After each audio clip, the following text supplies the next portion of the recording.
be, but she is. There she goes. There's always a different question whether you should be.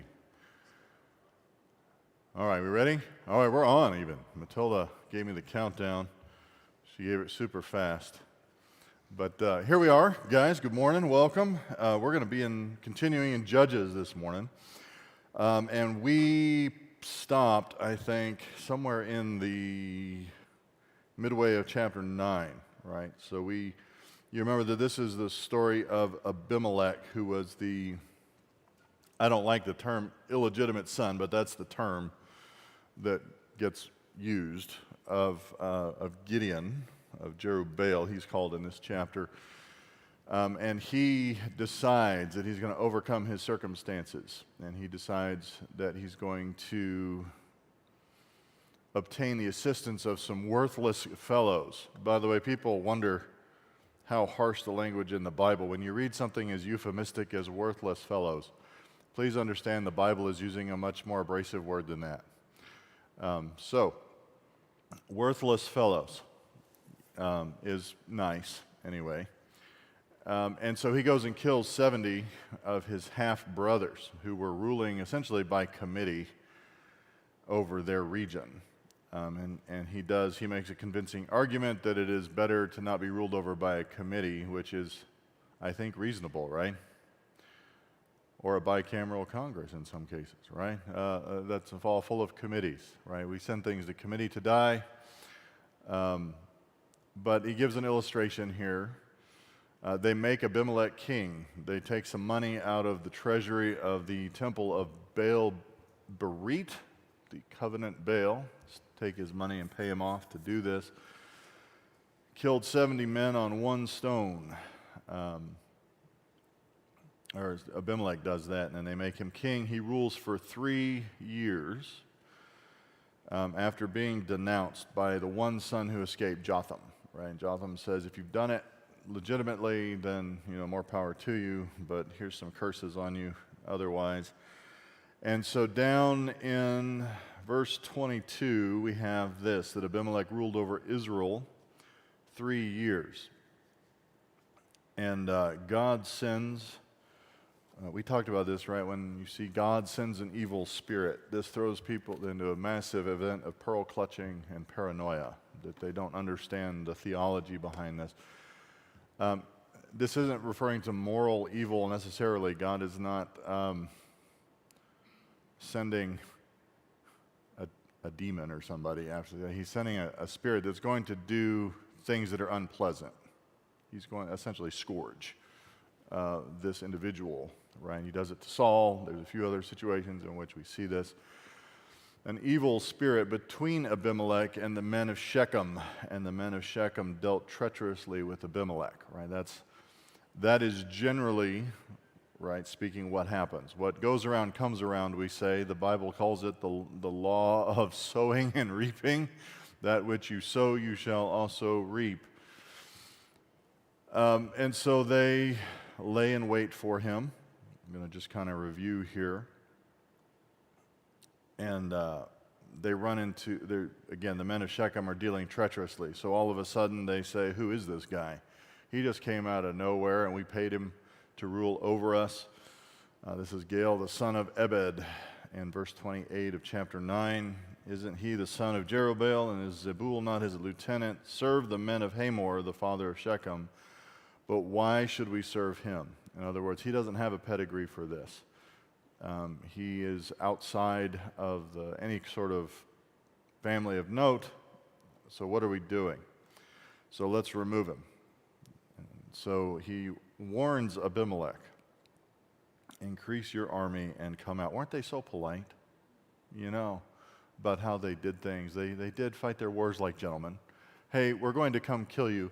Why don't you come out and try to kill us? This proceeded this way for way too long in all civilizations.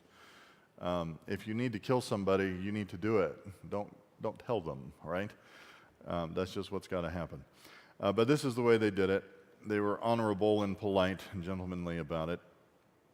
Gave them an opportunity to prepare, generally. Verse 34, so Abimelech and all the people who were with him arose by night and lay in wait against Shechem in 4 companies. Now Gaal the son of Ebed went out and stood in the entrance of the city gate, and Abimelech and the people who were with him arose from ambush. So when Gaal saw the people, he said to Zebul, look, people are coming down from the tops of the mountains. But Zebul said to him, you are seeing the shadow of the mountains as if they were men. A rather critical mistake and observation, but Gaal spoke again and said, behold, people are coming down from the highest part of the land, and one company comes by way of the diviner's oak. It's an interesting feature in the land of Israel. The diviner's oak, that sounds almost like the Druid stuff. In England, they got an oak tree that they go and ask for advice, I guess. I don't know. Then Zebul said to him, where is your boasting now with which you said, who is Abimelech that we should serve him? Is this not the people whom you despise? Go out now and fight with them. So Gaal went out before the leaders of Shechem and fought with Abimelech. Abimelech chased him, and he fled before him, and many fell wounded up to the entrance of the gate. Then Abimelech remained at Arumah, but Zebul drove out Gaal and his relatives so that they could not remain in Shechem. So he's having some success, right? It came about the next day that the people went out to the field, and it was told to Abimelech. And he took his people and divided them into 3 companies, lay in wait in the field. When he looked and saw the people coming from the city, he arose against them and slew them. Then Abimelech and the company who were with him dashed forward and stood in the entrance of the city gate. And the other 2 companies then dashed against all who were in the field and slew them. I think I made this observation, right? This is how this goes when the fighting is a civil matter between the tribes of Israel. That's what's happening here. This is a mess. I did want you to contrast this with the way that Joshua was given victory over the Canaanites, right? There was the long list of victories that he had just in a couple days. A 48-hour successful siege was foreign to the ancient world, foreign to this world, actually. But that's the kind of success that he was given. This level of confusion is God bringing judgment within Israel. This is what it looks like. And so we mean it when we say that God is a God of order, right? He uses confusion and complexity like this to judge them. So, and I think we actually got to this point. Abimelech fought against the city all that day, and he captured the city and killed the people who were in it. Then he razed the city and sowed it with salt. I don't know if you know how severe of a problem that is. That's how you make a prosperous land into a desert for generations, at minimum. That's not something you do in your own land, of your own heritage, to your own cousins, to your own people, right? Unless you are inviting God's judgment on your head, especially in Israel. So when all the leaders of the tower of Shechem heard it, they entered the inner chamber of the temple of El-Berit, Baal-Berit. It was told Abimelech that all the leaders of the tower of Shechem were gathered together. Now, who are the good guys here? Anybody? Is this a John Wayne movie? Is there a clear guy wearing a white hat riding in on a white horse with guns blazing? No, this is more like the Clint Eastwood movie, right? Y'all look at me like I'm an idiot. Do you still watch Clint Eastwood? Yes, I do. I don't like them as much as John Wayne movies because I like to know who the good guy is. But if you watch Clint Eastwood movies, you're kind of like, I don't really like him either. I mean, he's cool and everything, but I don't like him. He's just getting it done. This is more like that, right? So these men of Shechem are taking refuge in the Lord, right? No. They're taking refuge in their idolatrous temple, thinking that Baal El-Berit is going to save them if they hide in his stronghold. It was told to Abimelech that all the leaders of the tower of Shechem were gathered together. So Abimelech went up to Mount Zalmon, and he and all the people who were with him, and Abimelech took an axe in his hand, cut down a branch from the trees, and lifted it and laid it on his shoulder. And then he said to the people who were with him, what you have seen me do, hurry and do likewise. So all the people also cut down each one his branch and followed Abimelech, and put them on the inner chamber, and set the inner chamber on fire over those inside. So that all the men of the tower of Shechem also died, about 1,000 men and women.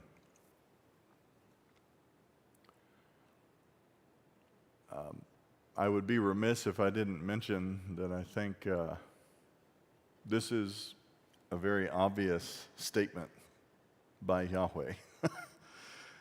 Using an instrument that is not necessarily moral, this is what happens when you take refuge in an idol.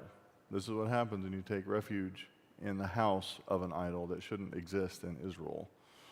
It is terrible to consider, right? One of the, I don't know, if you've watched The Patriot, an older movie now, Mel Gibson in it, right? This happens. They lock him in the church and burn it to the ground. And even the English commander is horrified by what has been done. Right? There's no good guys at this point in the story, but there is a lesson to be learned. History is filled with God judging wicked nations by other wicked nations. And that is what's happening. So then Abimelech went to Thebez and camped against Thebez and captured it. But there was a strong tower in the center of the city, and all the men and all the women with all the leaders of the city fled there and shut themselves in, and they went up on the roof of the tower. So Abimelech came to the tower and fought against it and approached the entrance of the tower to burn it with fire. Which worked once, right? We'll just do it again. Excuse me. I'm actually not this popular, but for some reason, people's bees become an emergency on Sunday morning. I should put somewhere on my website that I'm a pastor, don't bother me on Sunday. But anyway, they do.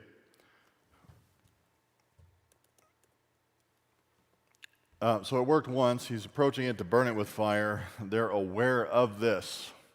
And a certain woman threw an upper millstone on Abimelech's head, crushing his skull. It's quite a shot. Maybe a supernatural guidance system involved, huh? So you know the upper millstone was the one that they couldn't take in pledge. The reason you couldn't give the rest of it is because it was usually hewn out of the ground. The upper millstone was still pretty heavy, but it was portable. And so she was able to drop this thing off. I want you to sometime try this. Try to hit something from dropping it off I don't know if you guys climb on your roof ever, but try to drop something and hit a target with it. It's not easy. Crushed his skull. Now I want you to know this became almost a proverb in Israel. And if we jump over to 2 Samuel 2:21 or 11:21, excuse me, says, "Who struck down Abimelech the son of Jerubasheth? Did not a woman, horror, a woman struck this guy down, threw an upper millstone on him from the wall so that he died at Thebez. Why did you go so near the wall? Then you shall say, your servant Uriah the Hittite is dead also." In other words, they made it a military practice not to walk around walls with windows in them. Like, why were you doing? That's stupid. Don't you know? Don't you know that Abimelech, that bad warrior over there, got killed by a woman? Oh, it's stupid. You might get killed by a chick if you go by the wall. They didn't have guns, you know. So then he called quickly to the young man, his armor bearer, and said to him, "Draw your sword and kill me, so that it will not be said of me, a woman slew him." That was his concern. I really don't want it to be known that a chick killed me, so why don't you kill me? So the young man pierced him through, and he died. Now, note what happened, though. In 2 Samuel 11, they're still saying, hey, a chick killed that warrior.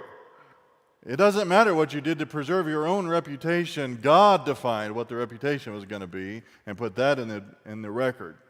A woman did kill you. Same with Jael nailing that guy's head, Sisera's head to the ground. That was known. That was part of the record. This is something that has positive and negative benefits, right, in Scripture, to be remembered. We talked about this at the Triple B last night a little bit. One of the reasons that I bring the grills and let people make people, not just let them, make people cook their own steaks, because if you burn it, I want it to go on record that I did not burn your steak. I didn't do it. But everybody will remember if you burn it real bad, right? That's part of what we do. Relationship building here, right? We need to be able to mock each other gently about the time you burned your steak. That's okay. Not everything has to be like a women's retreat, folks. This is how men do things.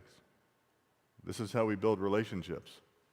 Low levels of mockery is the intrinsic part of the situation. All right. We're actually much nicer about it than a lot of women, actually. But anyway. When the men of Israel saw that Abimelech was dead, each departed to his home. Then God repaid the wickedness of Abimelech, which he had done to his father in killing his 70 brothers.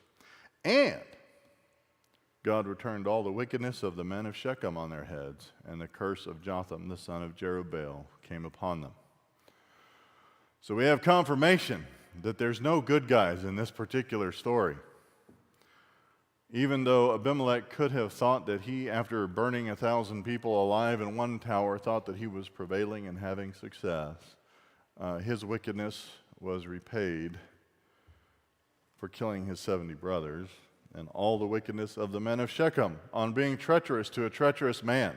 I want you to understand that. The men of Shechem were just giving tit for tat in a way. This was a quid pro quo, right? Treacherous behavior to a treacherous man who dealt treacherously with his own family for money, and the curse of Jotham, the son of Jerubbaal, came upon them. Pretty amazing, actually, that you could bring it about in one single event that came about. So we got any questions about that chapter or observations? Any questions? Yeah, Becky? Becky always has an observation. We want to make sure we have time for him. All right.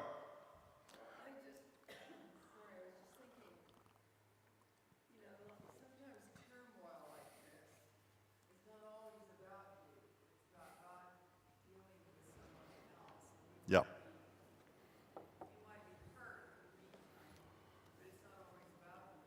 Yes. It's not always about you. I will point out, yeah, that's true, Becky. There's a lot of victims here to this treachery. A lot of victims. There are a lot of people that died in a tower because when they were being victimized by treachery and confusion that wasn't of their doing, they sought refuge in Baal instead of in God. So can we take that lesson too?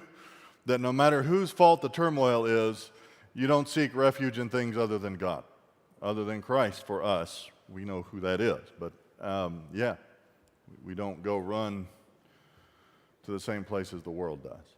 So I think that's valid, yeah. Any other observations, questions, accusations of heresy? No? All right, let's go on to chapter 10. Chapter 10 starts this way. Now, after Abimelech died, I love these names, Tola, the son of Puah, the son of Dodo. Not too many kids out there, though I call my kids a Puah sometimes. That's not their name. Tola, not too bad. Puah, the son of Dodo. What do you think of when you call somebody a dodo? You know, there's a bird that's no longer around that was called a dodo before it became extinct. That's the reason we associate dodo with being a complete idiot, because the bird was so friendly it allowed itself to get extinct.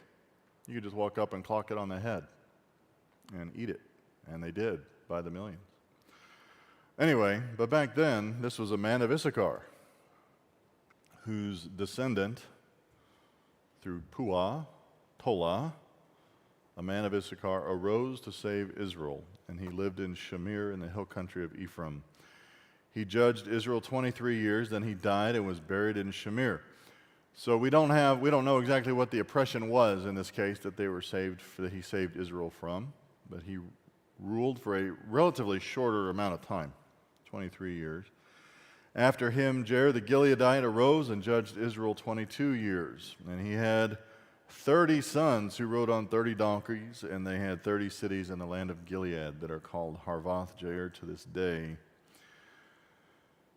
And Jair died and was buried in Kamon.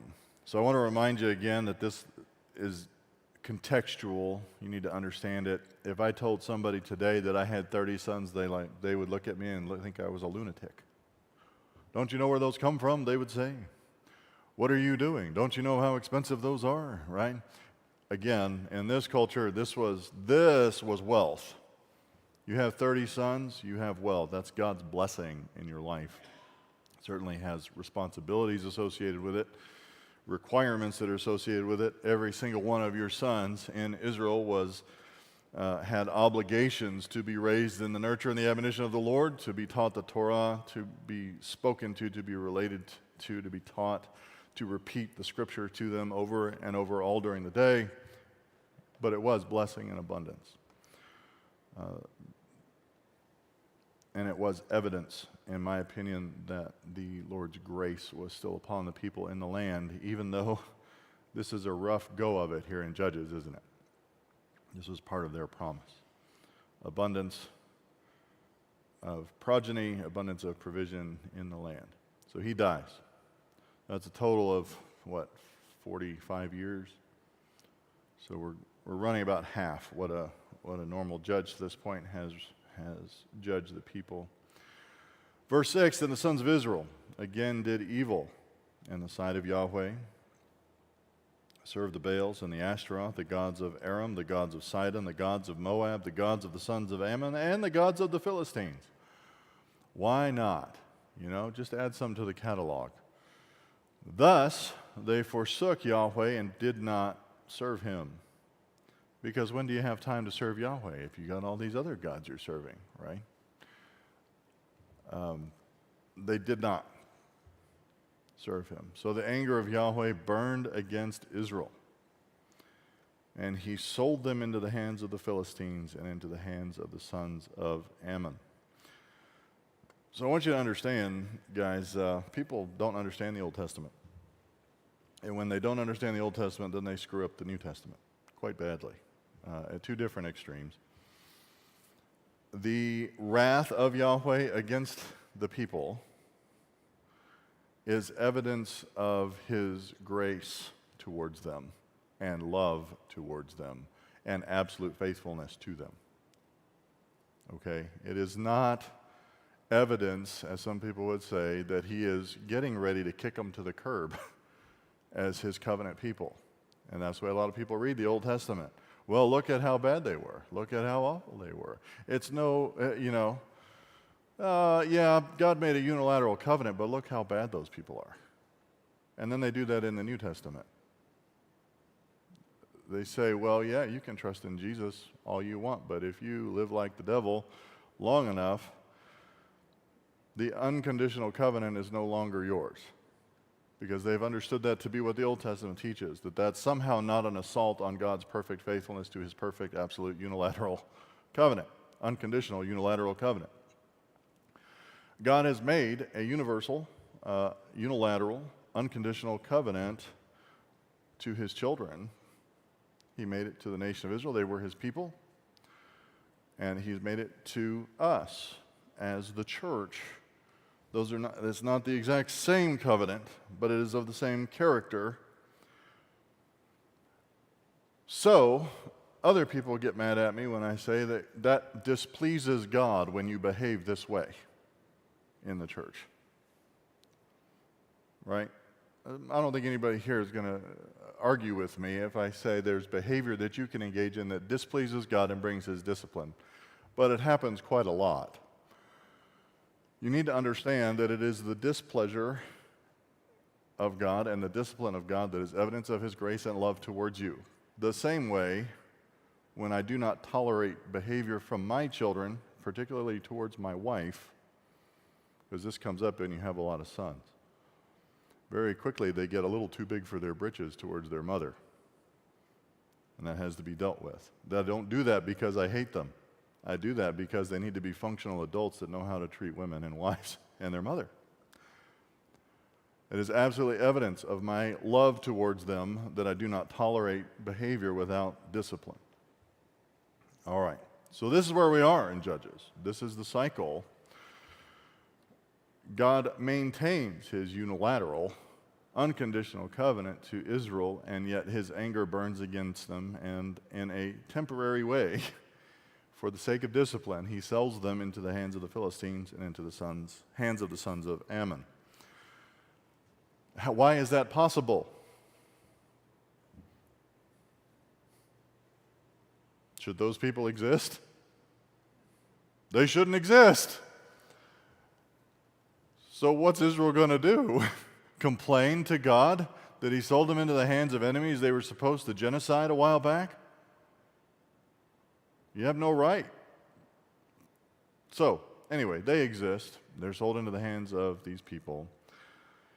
Verse 8, they afflicted and crushed the sons of Israel that year.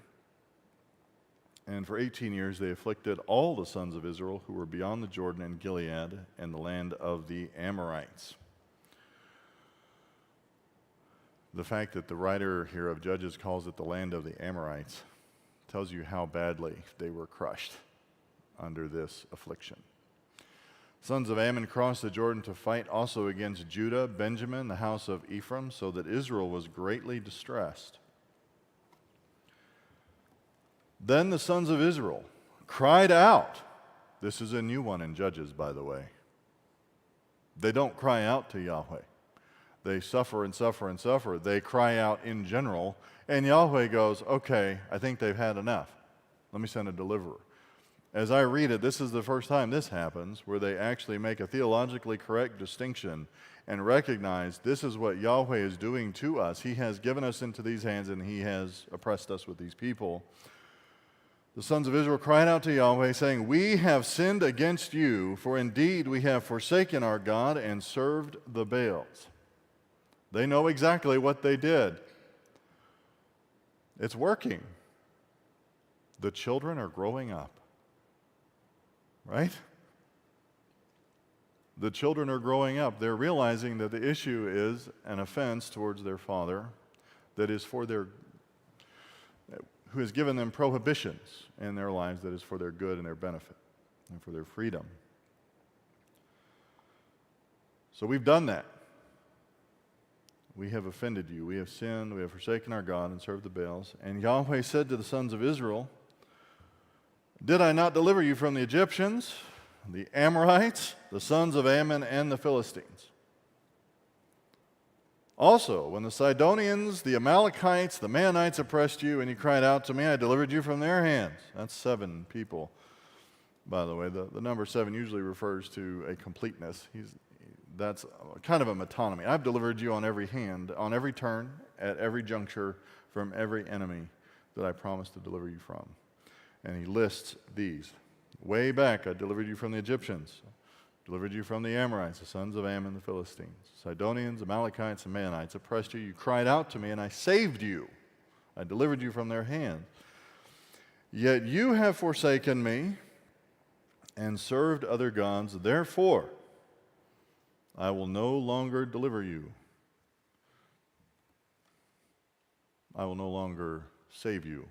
Now, we make a big deal out of phrases like this at El Paso Bible Church with good reason. Is he telling all the individual Israelites that they are going to go to hell when they die?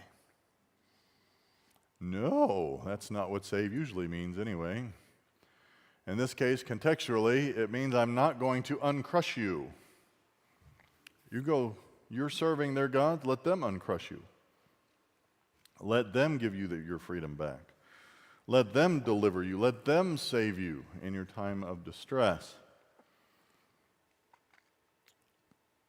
Then the sons of Israel said to Yahweh, we have sinned.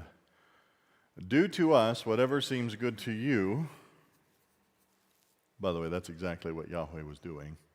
He was doing what seemed good to him. You need to learn these lessons, and you're going to learn them this way or another.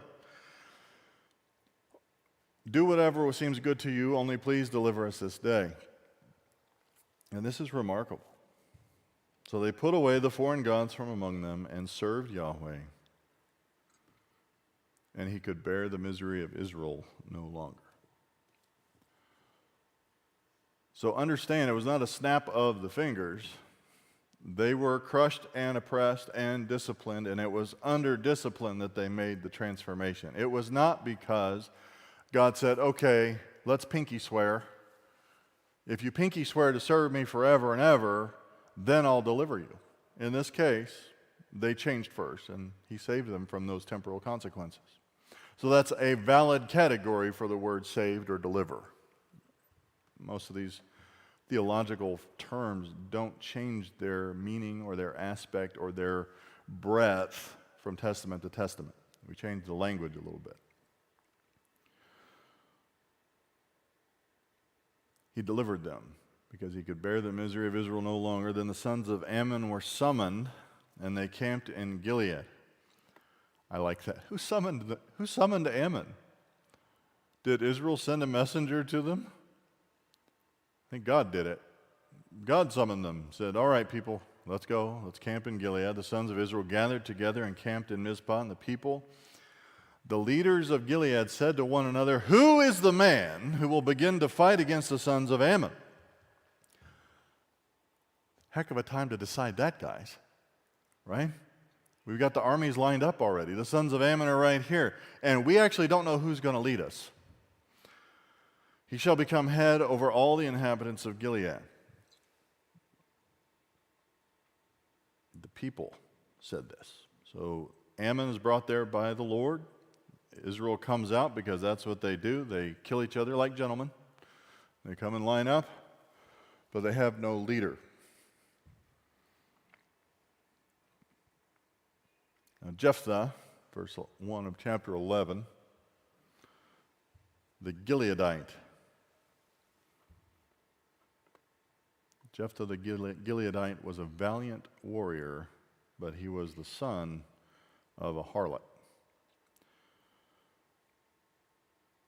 Now that may not bother the modern mindset at all.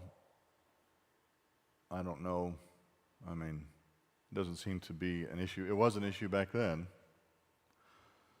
Again, you have precedent. Abimelech was a pretty valiant warrior, wasn't he? He had pretty high level of courage. He was the son of a concubine, which was lesser than a fully legitimate son like the 70 that he killed. This is worse. There's no legitimacy in the culture for this man. But he was a valiant warrior, the son of a harlot, and Gilead was the father of Jephthah. Gilead's wife bore him sons, and when his wife's sons grew up, they drove Jephthah out and said to him, you shall not have an inheritance in our father's house, for you are the son of another woman. I've mentioned in a culture in which polygamy is not only tolerated, but is pretty much a standard facet of your community and your culture, and in which God doesn't necessarily smile on it, but tolerates it. There was a solution for Abimelech, right? This was actually, in my opinion, a failing of his father. If he had 70 sons by other wives that he had, because I'm pretty sure he didn't have 70 sons with one wife. Amen, women? He was a polygamist, almost certainly. That you just don't have enough years in life to have 70 children, one woman at a time. Abimelech his father should have married the concubine and legitimized Abimelech, and then his 70 sons would not have been killed in a human sacrificial manner on one stone. But there was no resolution for this like that. There was no chance in this culture at this time for a harlot to be brought into Jephthah's father's house. This was considered his destiny. So Jephthah fled from his brothers and lived in the land of Tov, the good land, right? And worthless fellows. That's so nice. Worthless fellows. Gathered themselves about Jephthah, and they went out with him. Not on a date, guys. This is not 2023. They were going about with him like a gang. They weren't going out with him to the movies. Okay. Just to clarify, we have some youngsters in here, and they don't know what these mean sometimes. All right. Came about after a while that the sons of Ammon fought against Israel. And when the sons of Ammon fought against Israel, the elders of Gilead went to get Jephthah from the land of Tov. And they said to Jephthah, "Come and be our chief, that we may fight against the sons of Ammon." You dirty son of a harlot, valiant warrior you be. This reminds me of another scene. Y'all are going to get sick of me reciting movies, I guess, but of The Patriot, right? Where, is it Benjamin, the main character? Benjamin. And the pastor. See, I love the pastor in The Patriot. They go to a tavern looking for recruits. And the pastor he starts pearl clutching, you know. These are not the sorts of men that we need. And Benjamin goes, "God save King George!" And they have to flee the room because everyone's pointing their guns, knives, and fists at them. And he looks at the pastor and he says, "These are exactly the sorts of men we need." Agreed. There was a moral problem, apparently, with Jephthah getting to live with his family, but when they need to be rescued, they need a violent man, a valiant man, a man who's valiant in his violence. Pray that we be such men, right? "Come and be our chief." So then Jephthah said to the elders of the elders of Gilead, "Did you not hate me and drive me from my father's house?" Guess who the elders of Gilead are? His brothers. His brothers were the ones that drove him out. Now they're the elders of Gilead. "So why have you come to me now when you were in trouble?" The elders of Gilead said to Jephthah, "For this reason we have now returned to you." Because we're sissies. Oh, sorry, it doesn't say that because we're sissies, but they were sissies. "For this reason we have now returned to you, that you may go with us and fight with the sons of Ammon and become head over all the inhabitants of Gilead."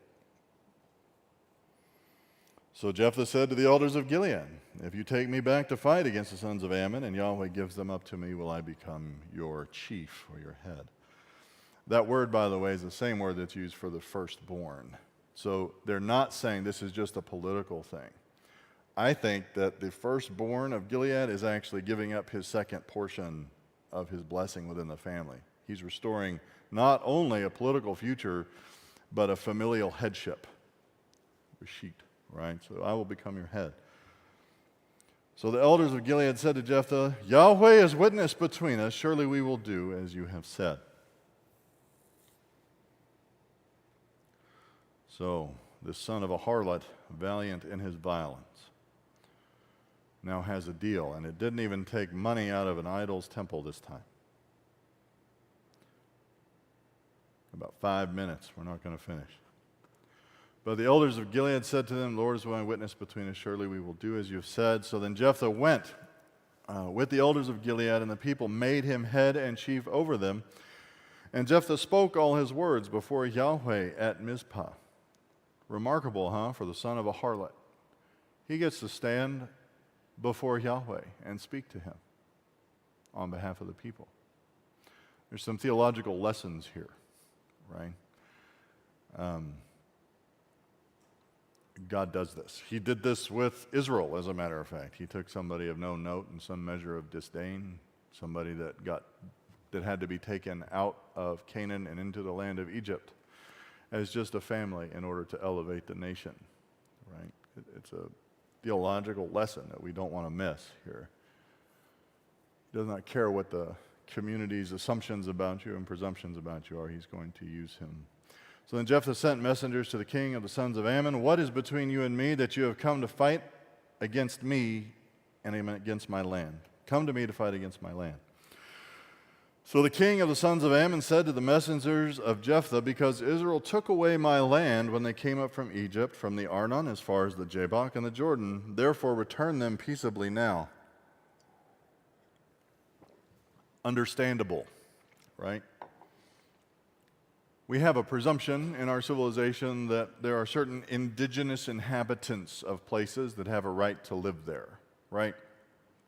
Unfortunately, we're stupid, because we consider certain people like the Maori of New Zealand, they get credit for being indigenous inhabitants. You know how they became indigenous inhabitants? About 1,000 years ago, they came in and killed every living thing, every biped, every human in the place, destroyed them all, and then they became indigenous. So you don't have this conversation with an enemy you destroyed. You don't have the opportunity. But now, they have a problem. Who's indigenous to the land? Ammon says, I'm indigenous to the land, so now they have a disagreement. Return the land. That's not going to happen. But Jephthah sent messengers to the king of the sons of Ammon. And they said to him, Thus says Jephthah, Israel did not take away the land of Moab, nor the land of the sons of Ammon, for when they came up from Egypt and Israel went through the wilderness to the Red Sea and came to Kadesh. And then Israel sent messengers to the king of Edom, saying, Please let us pass through your land. But the king of Edom would not listen. And they also sent to the king of Moab, but he would not consent. So Israel remained at Kadesh. Then they went through the wilderness and around the land of Edom and the land of Moab and came to the east side of the land of Moab. And they camped beyond the Arnon, but they did not enter the territory of Moab, for Arnon was the border of Moab. That's true, right? We talked about that at length in Numbers, that Balak the king was scared to death for no good reason. And that's why he had Balaam come to try to curse them. It didn't work out. They didn't invade the land of Moab. Israel sent messengers to Sihon, king of the Amorites, the king of Heshbon, and Israel said to him, Please let us pass through your land to our place. But Sihon did not trust Israel to pass through his territory, so Sihon gathered all his people and camped in Jahaz and fought with Israel. It's not a bad amount of history that this son of a harlot knows, huh? Yeah, he knows his stuff. Not bad, and it's important to his role that he knows all of this. Yahweh, the God of Israel, gave Sihon and all his people into the hand of Israel, and they defeated them, so Israel possessed all the land of the Amorites, the inhabitants of that country.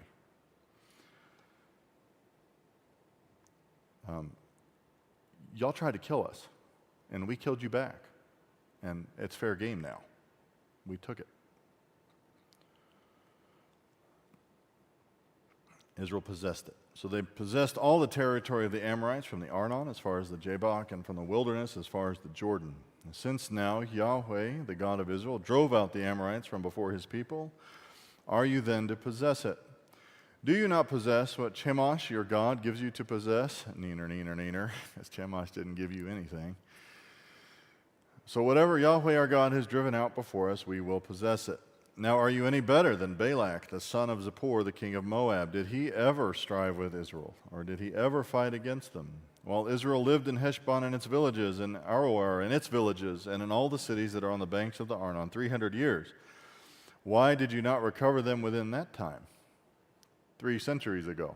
There's a point there. Why wasn't it valid? Why didn't you make your claim, back then? I, therefore, have not sinned against you, but you are doing me wrong by making war against me. May Yahweh, the judge today between the sons of Israel and the sons of Ammon. But the king of the sons of Ammon disregarded the message which Jephthah sent him. Stinking son of a harlot, who does he think he is? Most likely. All right, we're not going to get much further. We're out of minutes. Any questions or observations or accusations of heresy out there? Yes, Don. Yes, sir. Over in chapter 10, Yes. 14, and God is speaking to Israel. Yes, sir. Is there any theory, is that a booming voice spoken to a man or what? I'm sure it sounded kind of like me. No, I'm just kidding. I'm just kidding. We always, you always interpret God to be like you, right? That's why there's in China they have murals of Jesus and he's Asian, which of course isn't true. I don't know. I don't know how he spoke to him. I hope it was a big booming voice from heaven. But Israel is very skilled at ignoring God, and no matter how he speaks to them, whether it's through the prophets or directly through Moses or through a pastor or through the written word, the people who are supposed to listen ignore him. So I don't know. It really doesn't say, but they were communicated to, yeah. And it is a remarkable transition. We in this this framework in the history we're going over, but there was no king in Israel. That's the refrain in Judges. There was no king in Israel. There was no king in Israel. There's no functioning priesthood that I see in Judges. Like, it's not really until the very end. We have Samuel, of course. And so I'm not sure that he would have an option to mediate his voice. So I think he just spoke to him. I think. I could be wrong. Yeah. Anything else? Yeah, Angel. Okay.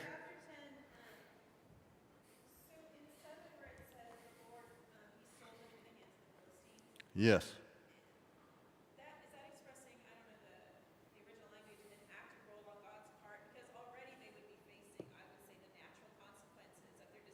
Yes. He's letting them, he's like, no, go to the gods you turn to.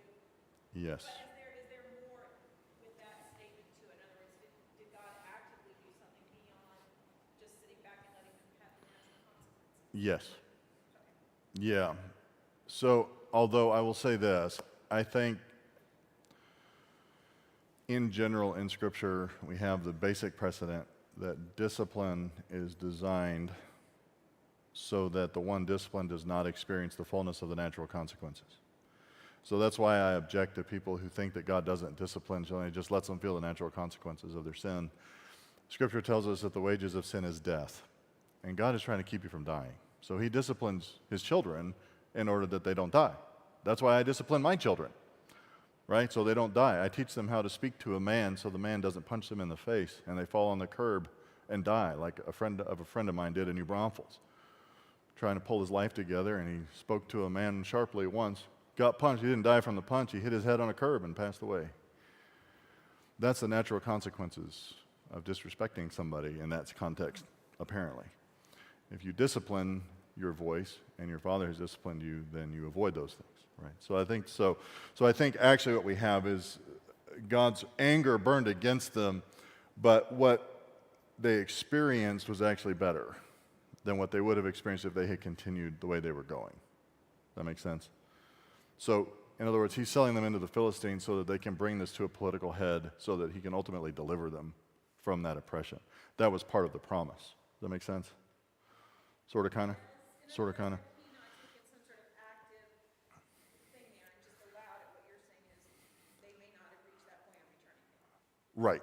Yeah, it's an acute tool of discipline that he said, you guys, it's worse for you to muddle along and do your mediocre crap and sometimes worship me and sometimes worship Baal. He needed to sell them into slavery to the Philistines, essentially, in order to bring it to a more immediate head. The same thing is true, I would say, for the Exodus in Egypt, right? They lived for centuries peaceably in abundance and prosperity, freedom of religion. They would never have left Egypt if God hadn't made their labor hard through that last Pharaoh. He has to bring things to a political head in order to deliver them from a mediocre circumstance at best. What are you going to say, Becky? We're way over, but y'all go ahead.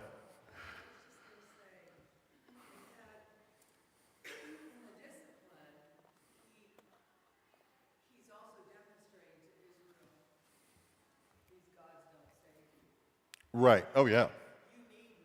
Sure. And I think, I'm thinking about the prodigal son too, when he went off, his Right. life didn't save him, all the things that he thought, I don't really need. Yeah. Right. Yes, you do. Because you're eating out of a pigsty. Yeah. Yeah. Yeah. Also demonstrates to the foreign powers, Right. And it was still there. needs to be miraculous. And and in this case, it could not be said that Jephthah did this out of his natural ability, reputation, or notoriety. He was a valiant warrior, but he would have been excluded from the role that he was playing here, and that's the nature of what God is doing in the nation. Did you have a second question? Yeah, about Jephthah. Okay. Where it says when his wife's son roughly throws him out, just culturally at that time, as the son of a harlot, would he have been living in their home, or they just mean more from the town, or like it's clearly Yeah. known that he was Gilead's son. Yes. So culturally, how would that have looked? It would have been unusual, but not unheard of. I think he was living, not necessarily the harlot, but the son. Yeah. Yep. All right, guys, we're way over. So let me pray. Father, we thank you for this day. We thank you for your graciousness to us. We thank you for the truth in your word and the demonstration of your character and your absolute faithfulness, and the faithfulness of your discipline, as well as the faithfulness of your grace. And we thank you for it.